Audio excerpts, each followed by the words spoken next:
Welcome to Flipping Miami, a podcast for those who want to learn real estate investing, do more, and make more. Now, here is your host, Raul Bolufe.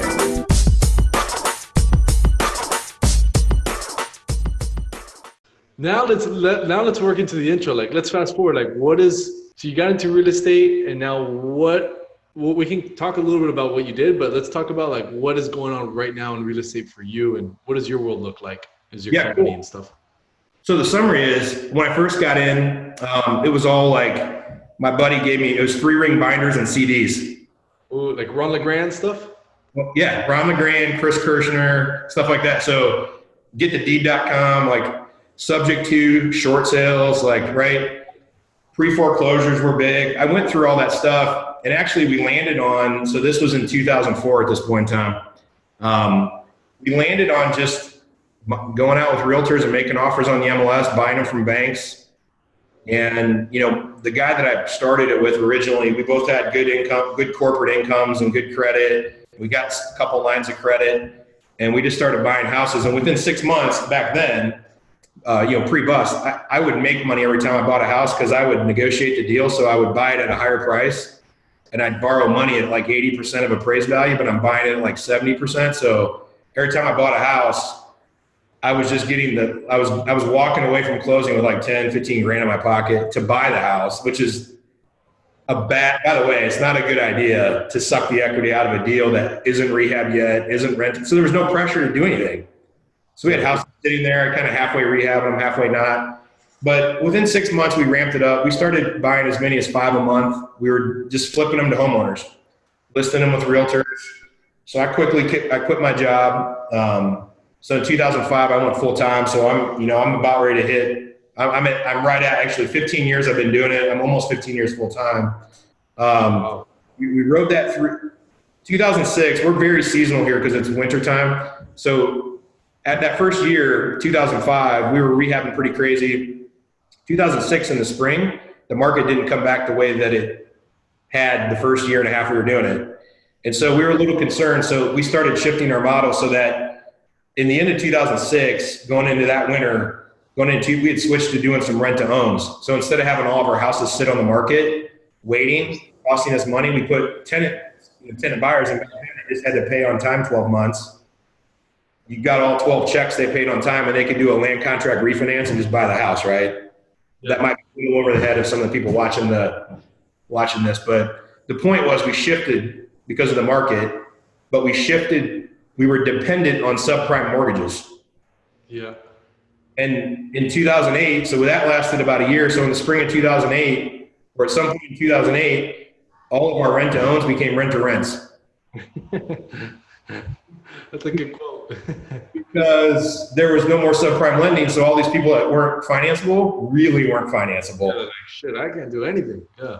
Yeah, and a lot of those deals, we had 100 grand in, which was median home price here at the time. We had them on contract at 130, and our payments, because we were financing things on a line of credit, our payments, with everything in, might be $800-900. We're only getting $1,000 rent. They're barely cash flowing, but we were looking for that $30,000 nut on the back. And then we counted on some of those turning. We had 15 of them going at a time. So that 1 or 2 was turning every month, and then it went to none. And then 2 or 3 people, we realized, well, they're actually really crappy tenants. If they're not going to buy the house, I don't want to put up with them anymore. Okay. But now, 2 or 3 of those rents got taken out of there. And now over a few months, we swelled to having 20 properties. We're like, this isn't cash flow anymore. We're never going to get this equity. So 2008 was an eye opener. So we kind of shifted to where, well, man, we could go down to having 50 grand or less into a house and still get 750 or 800 rent. Right. So really 80% of the rent, 50% of the cost. This is a better model. So we shifted during 2009. We got into doing more rentals, and then we built that up to 40 or 50 of those. And then we couldn't buy all of them, but we also weren't getting rich off of the $800 rentals. So in 2010, we shifted towards doing bus tours with people from Hawaii and other places to sell. We were showing them how we were building rental portfolios. That was the beginning of the next couple of years of kind of bumbling our way into wholesaling. We didn't really mean to, but it was like, I didn't go to a wholesaling course.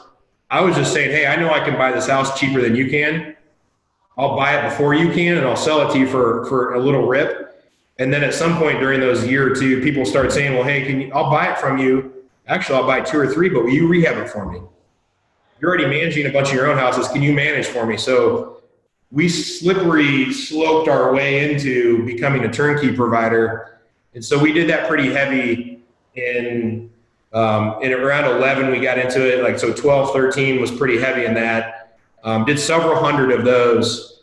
And so by 14, we had picked up some clients. What's that?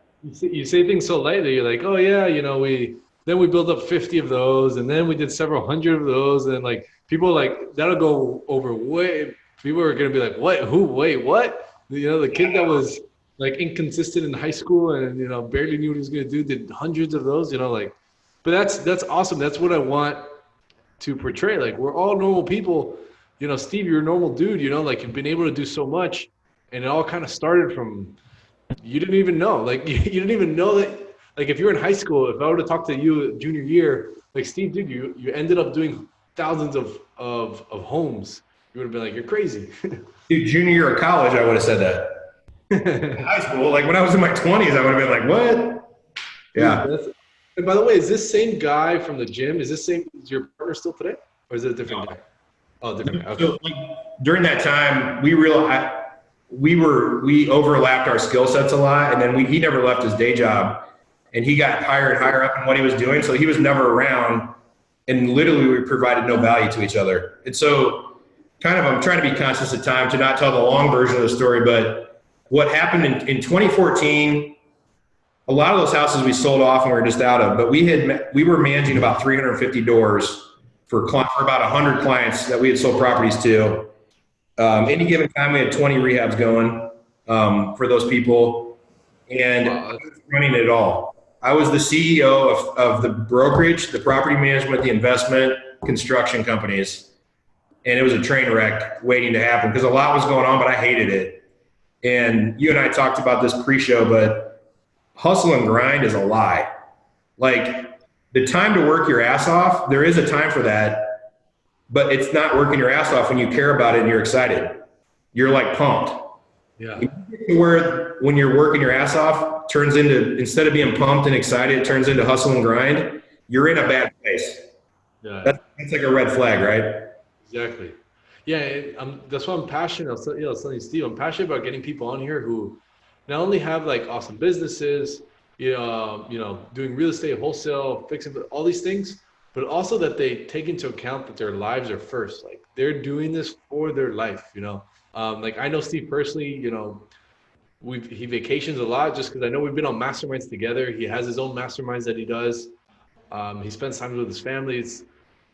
Overall, the business works for him. And it wasn't always that way. I imagine, Steve, like you're talking about now, and that was only 2014. You were hustling for everything else instead of everything else hustling for you. And I think that's fucking awesome, by the way. It's fucking awesome. What a cool story. I didn't even know that about you. So, and now that what is happening right now in your world? So 2014 happened. You kind of split from your partner, all these, you did hundreds of houses, 50, this, that, the different business models. And now, like, what does it look like right now, and how did you get there? Yeah, so let me set up what now is so in 2013, we used to use a software called Infusionsoft. And I went to the Infusionsoft conference, and there was a speaker there who has a book called Starts With Why. Oh, and yeah. And also, I met a lady there who was in real estate, and her and her mom owned 25 Keller Williams brokerages around the country. Oh, shit. Most of them had in the hundreds of agents. And they were serial entrepreneurs. And she's like, you should read this book. This is 2013. So this is, 6 years ago, actually 6.5 years ago. It's March of 2013. She handed me EOS traction. She's like, read this book. I hadn't heard of it in anybody at the time. And so I went through it. I'm like, oh my gosh, this is like a manual and a Bible on how to run a business, right? And remember, I've got hundreds of houses we're managing. I got hundreds of clients. I got dozens of contractors that work for me and all these employees. And I needed it so bad, but I couldn't get out of chapter 1. So to your point, the first chapter in that book is core values. And so my management team does all the core values with me for the turnkey business, what would make sense to those clients. And I'm like, I don't care about any of this.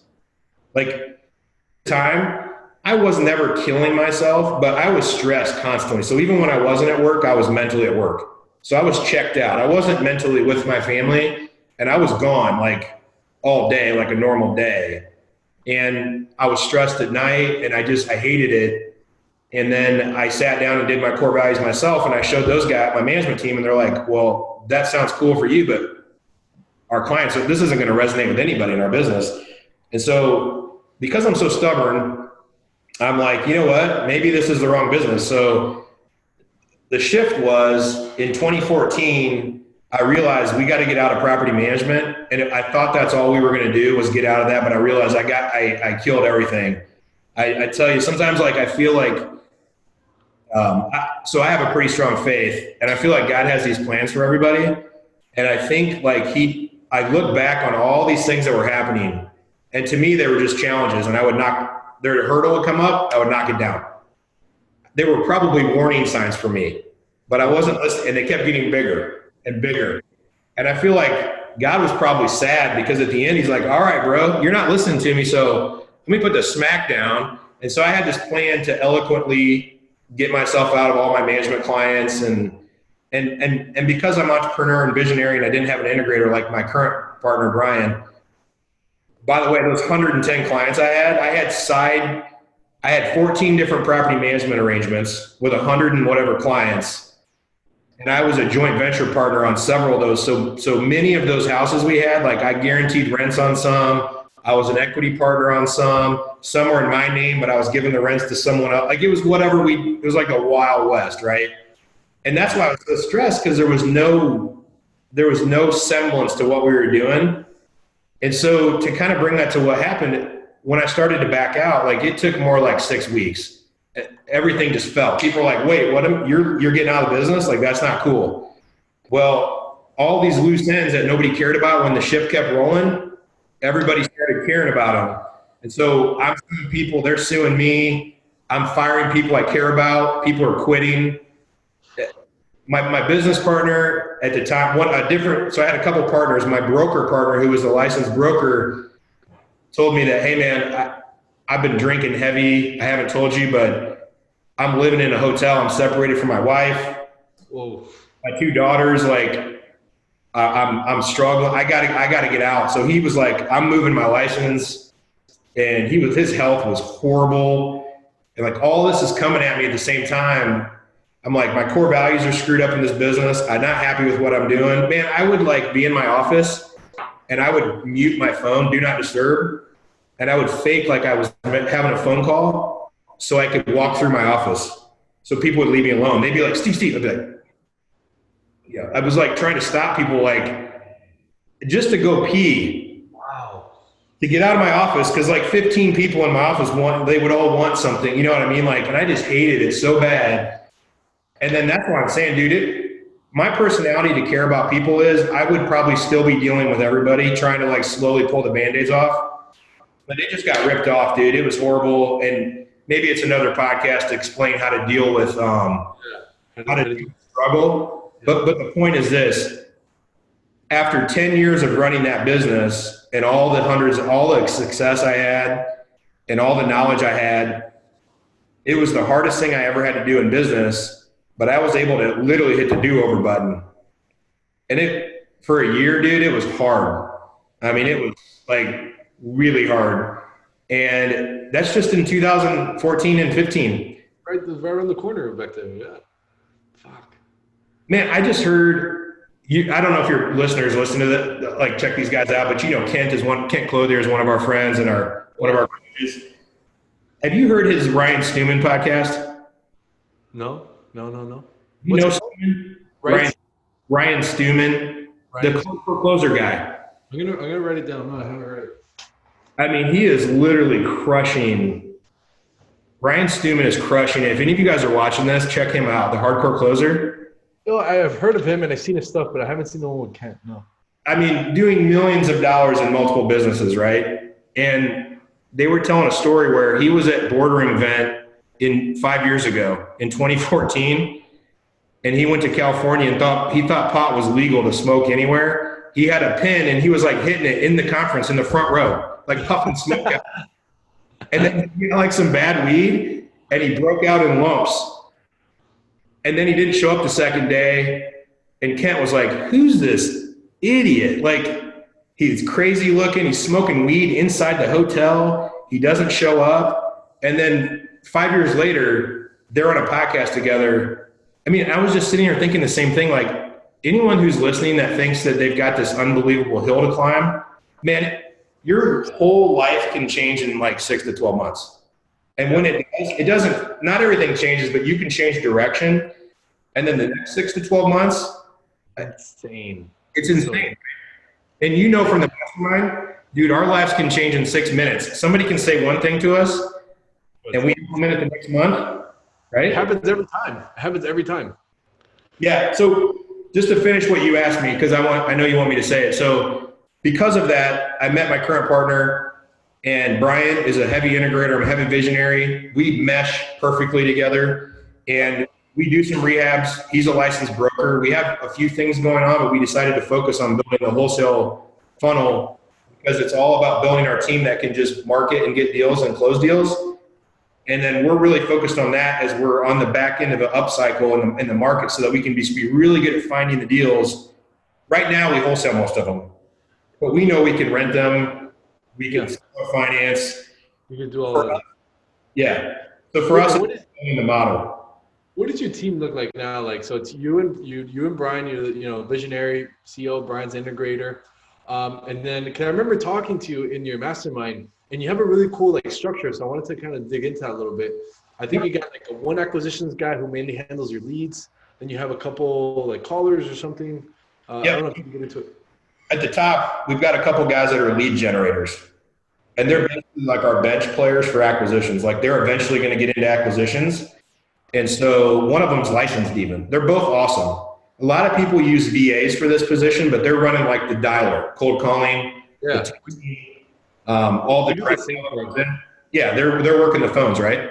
And so they're lead gen guys. They get paid a fee, but they warm the leads up. They all go to a lead manager, and our lead manager is a stud. I think you met Dave at the mastermind, Dave Miller. Yeah, really cool guy. Used to run his own business, so he's by no means some kind of lightweight hourly staff member. He's a licensed agent. He's ran his own wholesale business. He wanted to plug into our system. So he's mentoring those guys, and he's working to acquisition. So he takes all the leads and he'll vet out the ones he needs to a little more, but he hands them out. So we've got 3 positions for acquisitions right now. There's only 2 filled. That third spot, we're struggling with a guy in and he's gone. A guy in, he's like, we're struggling to keep someone there. But, the model is set up to have 3. There's 2 right now. So there's 2 guys that funnel to 1 lead guy, and then he's distributing leads out round robin. And those guys are working the sellers, right? And then we have systems for follow-up and whatever. Those go into A to Bs. So that's us getting a contract with a seller. And then we have a dispositions manager who takes that and gets feedback from the market. So a lot of times he double closes it. If we don't, we may kick it out. If we don't like the deal, we get bad feedback, but we can also close. We've got plenty of capital to close on things. And then on the side, we've got a transaction coordinator who's a licensed agent as well.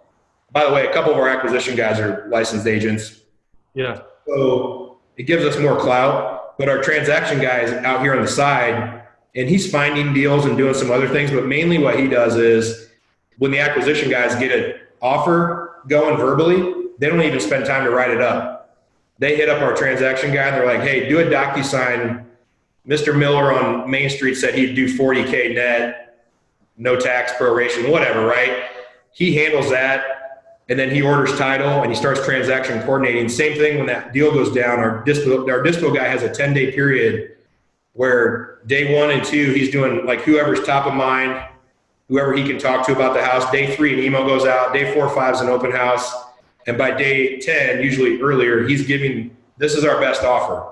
If it's high enough, we'll double close or we take it down or resell it, whatever. If it's not, We utilize whatever information we got to go back and renegotiate if possible. And then during that process, our transaction coordinator is doing all that paperwork too.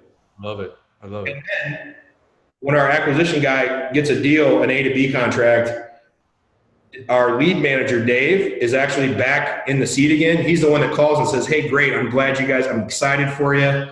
I wanted to introduce myself. Again, if you don't remember me, you talked to me before, but I'll be working with you until we get to the closing table. Yeah.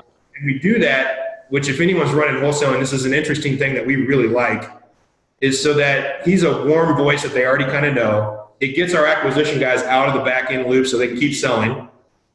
Yep. Our transaction coordinator is more of an administrative guy, so he's not super good at doing the people thing on the phone. And then this guy, when he's down here, works with our dispositions. So when our disposition guy is telling him all the feedback, this guy's calling and saying, hey, you know what? Hey, we got to have a talk. Unfortunately, based on our findings, because of this, this, and this, your house doesn't qualify for the same pricing anymore, right? And there's a whole thing we could talk about someday with that, but how we handle it. But it's not about what we can pay. It's about what the house qualifies for. But he handles renegotiating. So he's on the front end when a lead comes in, and then he's on the back end when we're closing it down. So there's continuity in the team. And then I make sure the marketing goes out for everybody, and then I work with Dispo, and then Brian, as the integrator, works with acquisitions, analyzing deals, and the transaction coordinating. So we split duties that way. So that's our team. Love it, man. Everyone's gonna need to rewind that and listen to that 4 times. I know. But not because you said it too fast. I think everything was awesome. It's just because there's so many little gold nuggets in that. That right there, what you said, if someone's really interested in building a wholesale team, you just saved them tons of money and time, right? Because just like me, we have very similar structures because we have similar coaches, right? But Steve, more than me, because he's been in the business way longer, you've probably done a variety of different structures, acquisitions and leads and blah, blah, blah. So this, you seem to be efficient. If you guys are interested in building a team, rewind that and listen to it 4 or 5 times, write it down, draw a little map. But that can save you so much time and money if you allow it. So thanks for that, man. That's yeah. 2 last questions and then we're out. I know you got a meeting soon. Dude, what is in your mind? I know it might not be a goal or anything, but I always like to ask this question. I've asked everyone on the podcast. In real estate, what is the $100 million play in your mind? So, interesting question. I think I would answer it this way in short. I don't want a $100 million company. Right. I don't want to work on a $100 million deal because they take too long and they're too hard. Right. Which goes against a little bit what I believe, because sometimes I think you can just add zeros and they're not that much harder. Sometimes it's easier because you're dealing with more high level people. But if you're saying, where's my $100 million business out of this? For me, it's going to be owning 8 to 10, $5 to $10 million businesses. Yeah, I agree with you. Perfecting lead management, lead conversion, and fulfillment. I mean, it's lead gen, conversion, and fulfillment. I don't care what business you are, and it's gobbling up our title company. We're already talking to them. Hopefully if they listen to this, they already know we're coming. But you're doing a couple $3 million a year, and the owner's like, hey, in 5 years I want to retire. And we're like, hey, we're super interested in the longevity of your company. We're one of your best clients. Yeah. You're our main title company, but we're having conversations like that. And Brian and I are such a good team, and I've gotten super deep with how to, and I think this is a point we wanted to make. Brian and I know exactly what our perfect day is. I know how much that money is going to cost my kids' private school, where we live, where we vacation, the masterminds we're in. I know what I need. Not my big why is down to I need to generate a certain amount of cash. And Brian too, we share that with each other each year. And we put that in, we know what, for us, we try to make 52% of our revenue is coming back to ownership some way or another. So we try to run our business on 48%.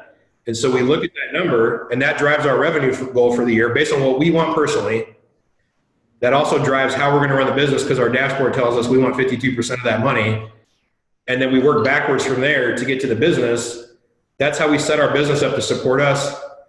And then the other piece for me is, as a visionary, I can't be tied to any anything that has to be done on a time basis for a client, I can't be in charge of it. So anytime somebody's waiting for me on something, I make a note of it and I make sure that never comes on my plate again. Like I'm okay supporting people, but it's not because I don't want to work. I spend, plenty of time supporting our staff and helping people, but it bogs me down and it's not good for me to be responsible for any certain tasks. And so it's been interesting for us to figure that out, to set it up. So because of that, we know how to set up the chart of accounts in our bookkeeping so we can see the dashboard that shows us our percentages. They're designed around the revenue we want, is designed around what we want to make. That designs how many sales guys we need. It all lays out. And when we figure that out, we know how to use the predictive index testing or personality modeling to hire all these things. And we learned, hey, instead of growing this thing to like 10, 20, 30, 40 million, why don't we just take all that crap we learned, we can go apply it somewhere else and be kind of fun to redo it. Yeah.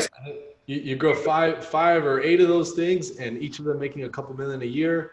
And if you ever want to sell them if you ever want to sell each of them based on what they make, and I think that's a great, that's really cool. That's gold, man. What you said there, that's awesome.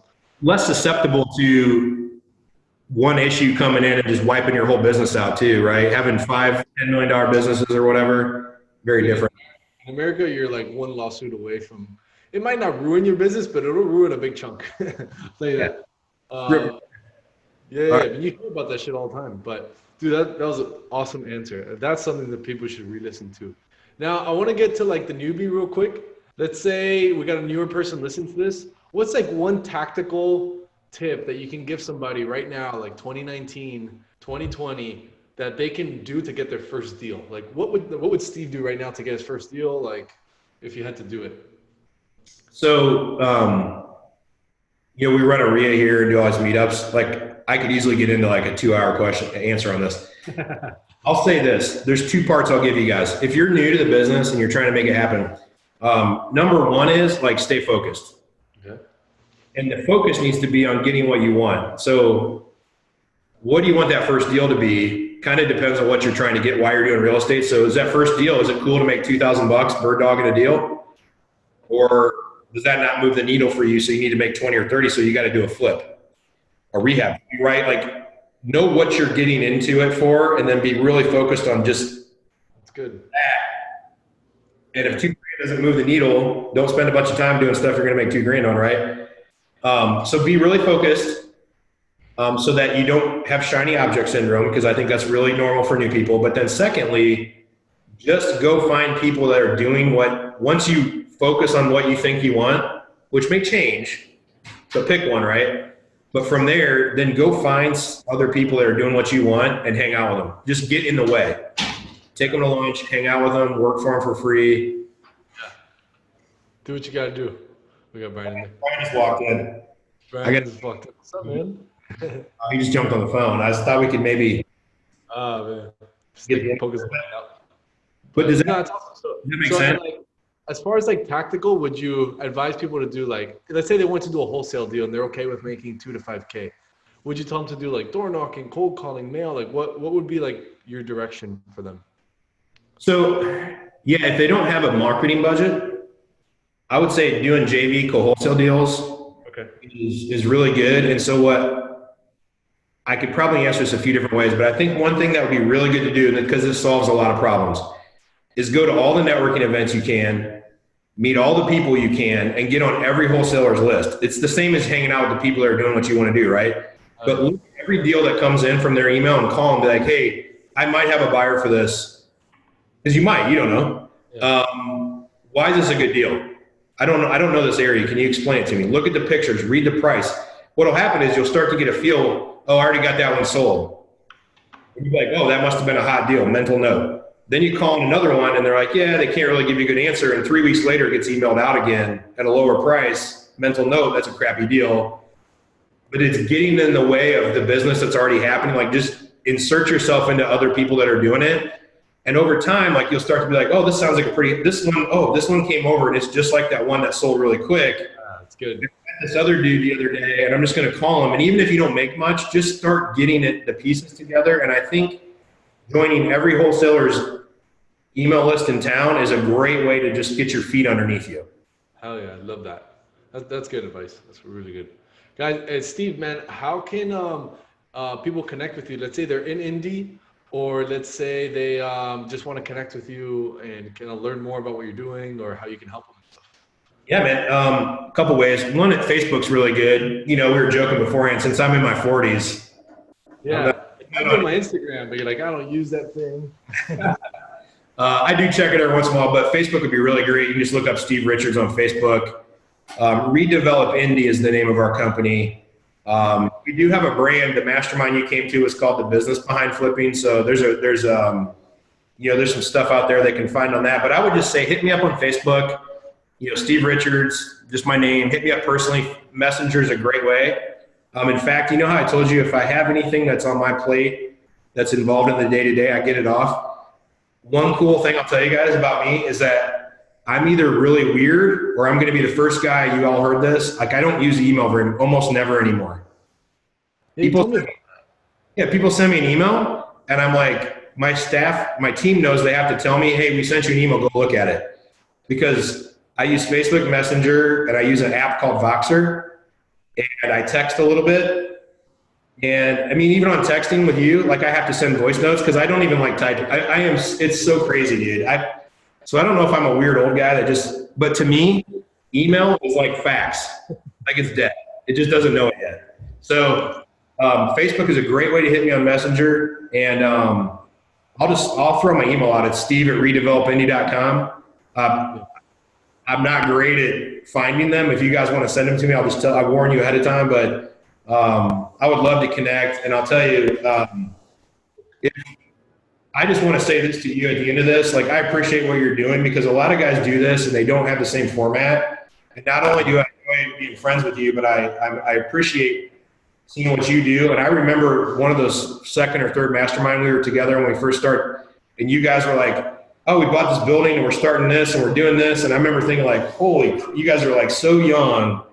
And you got all these people crushing the phone and everyone's like, the MLS is dead. And you're like, no, that's all we do. And I'm super impressed with what you guys do. So keep that up. And I really appreciate what you're doing in this podcast because I think it's going to help a lot of people. So yeah, awesome. No, that's the goal, man. I know, like having the benefit of being able to pay for masterminds and be able to become friends with people like you. I think some people don't have that access just yet. So it's awesome to bring it up on a podcast or in a video and tell like a relatable story, man. I mean, dude, we're all normal people and you've been able to achieve so much, kind of just starting from nothing really. So I like to share these types of things. Yeah, man. Awesome. And I appreciate you sharing like your business model and like some of the stuff you had there, and some tactical moves. I hope people can get a good value out of this. Man, look at the man, the myth, the legend right there. That's the guy. Like he just came out like a modeling shoot. Looks like he just came out like a photo shoot, like running or something. Closing deals, man. Yo, Steve. So thanks again, bro, and everybody for. If you like this episode, please follow Steve on Facebook. I'll put his thing on the show notes. You can check out our free stuff on raulbolufe.com or our podcast. And peace out, Steve. Appreciate it, man. All right, man. Take care. Peace. Take care.